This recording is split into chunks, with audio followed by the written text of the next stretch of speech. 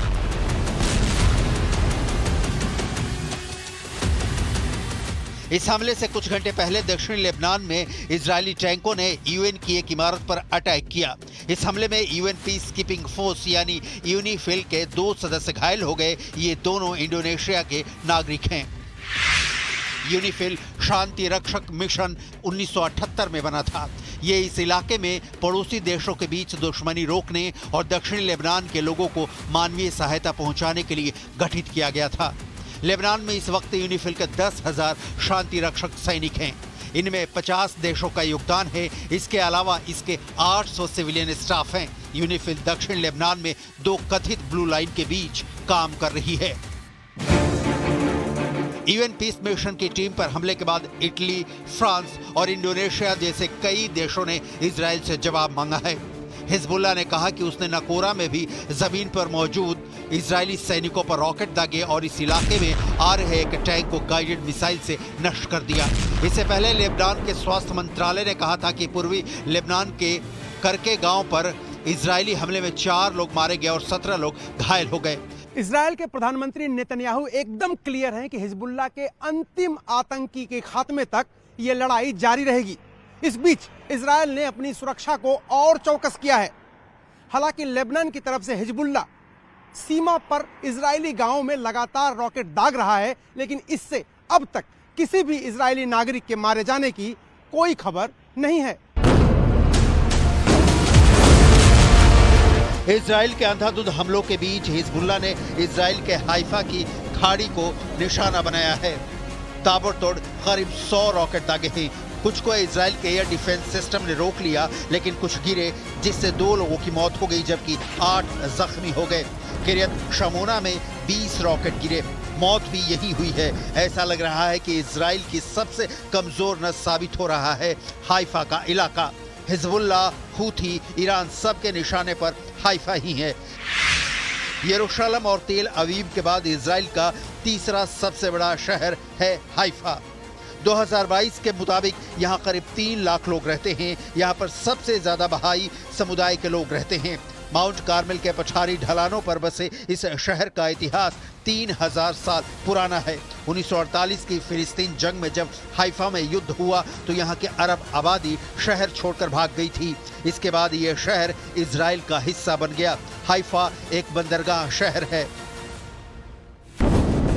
Israel का हमला घातक और पिन पॉइंट एक्यूरेट होता है, जिससे हुई तबाही की तस्वीरें आपकी स्क्रीन पर हैं।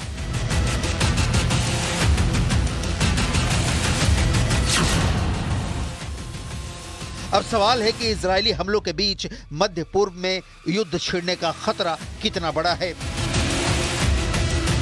असल में रूस के राष्ट्रपति व्लादिमीर पुतिन इस वक्त तुर्कमेनिस्तान में हैं। कहने के लिए तो पुतिन 18वीं सदी के कवि की 300वीं जयंती के कार्यक्रम में शामिल होने आए हैं, लेकिन इस बीच रूस के राष्ट्रपति ईरान के राष्ट्रपति मसूद पेजेश्कियन से भी मिल रहे हैं।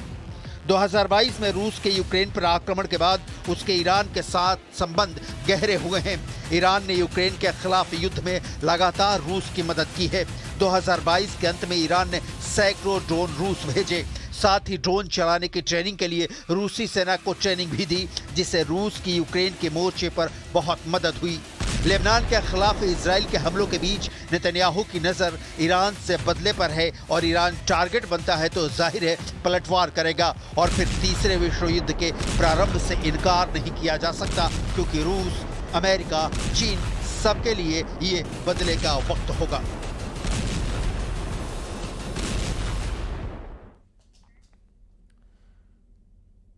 यकीन करना मुश्किल है, लेकिन दावा किया जा रहा है कि ईरानी सेना के चीफ इजराइल की खुफिया एजेंसी मोसाद के एजेंट निकले।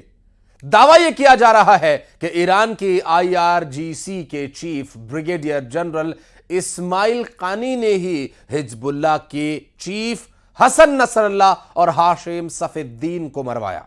इस खुलासे के बाद से ईरान के सुप्रीम लीडर खामेनेई ने ब्रिगेडियर जनरल इस्माइल कानी को गिरफ्तार करवा लिया। ईरान अब यह पता लगाने में जुटा है कि इजराइल का अगला टारगेट कौन है।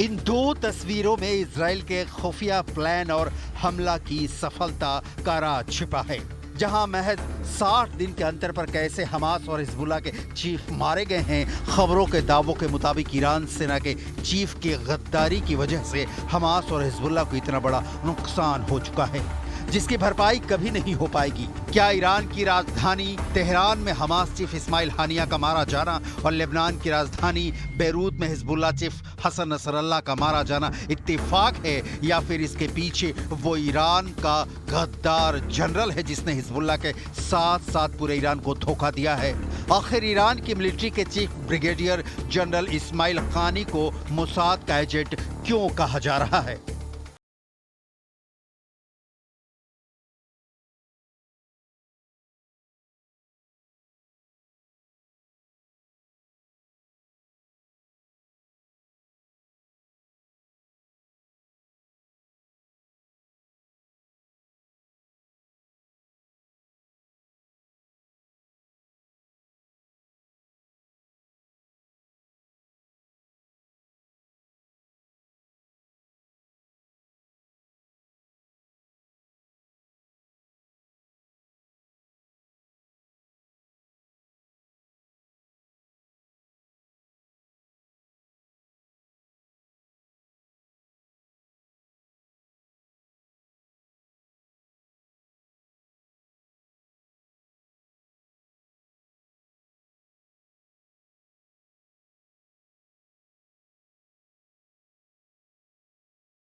नवंबर 2024 को दक्षिणी बेरूत के दहिया में हिजबुल्लाह के हेडक्वार्टर में जिस वक्त Hezbollah chief Hassan Nasrallah meeting कर रहा था, ठीक उसी वक्त ईरान इस्लामिक रिवोल्यूशनरी गार्ड्स यानी IRGC के मुखिया ब्रिगेडियर जनरल इस्माइल खानी ने इसकी खबर मोसाद को दे दी। खबर मिलते ही मोसाद ने इजराइल के F-35 से ऐसा भीषण हमला बेरूत में कराया कि मौके पर मौजूद हिजबुल्लाह चीफ हसन नसरल्लाह अपने टॉप कमांडो के साथ मारा गया। ब्रिगेडियर जनरल इस्माइल खानी के पास ही हिजबुल्लाह चीफ की मीटिंग और उसकी लोकेशन की जानकारी थी, जिसे उन्होंने इजराइल की खुफिया एजेंसी मोसाद तक पहुंचाया है, ऐसे दावे किए जा रहे हैं।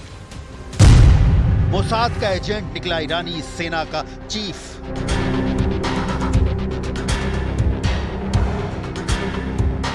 27 सितंबर को हिजबुल्लाह चीफ हसन नसरल्लाह को मारने के लिए इजरायली वायुसेना ने 80 टन बंकर बस्टर बमों का इस्तेमाल किया था।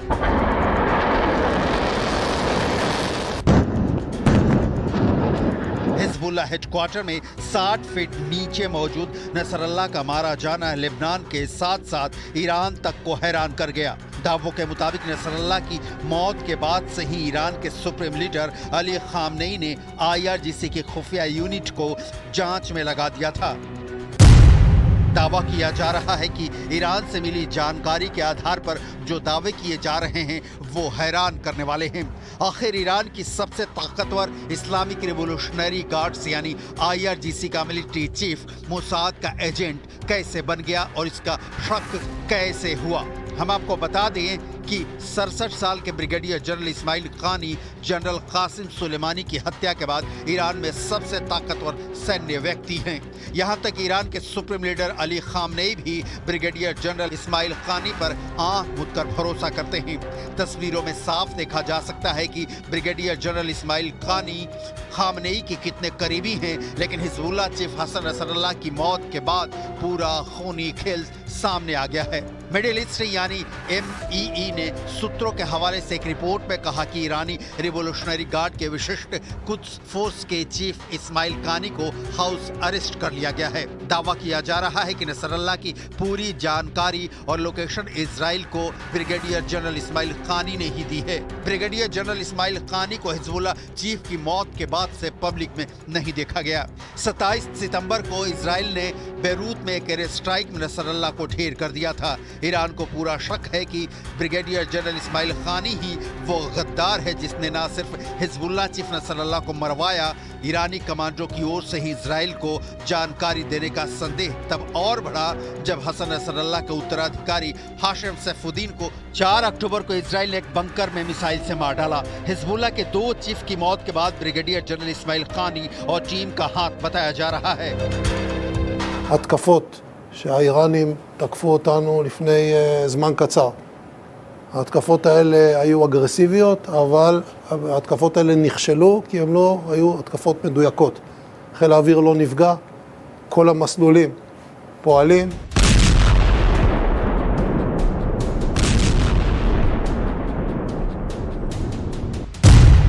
ईरान को पूरा शक है कि ब्रिगेडियर जनरल इस्माइल कानी ही वो गद्दार है जिसने हिजबुल्लाह के 2 चीफ को इजरायली सेना के हाथों मरवाया है। खबर है कि ब्रिगेडियर जनरल इस्माइल कानी को हाउस अरेस्ट कर लिया गया है।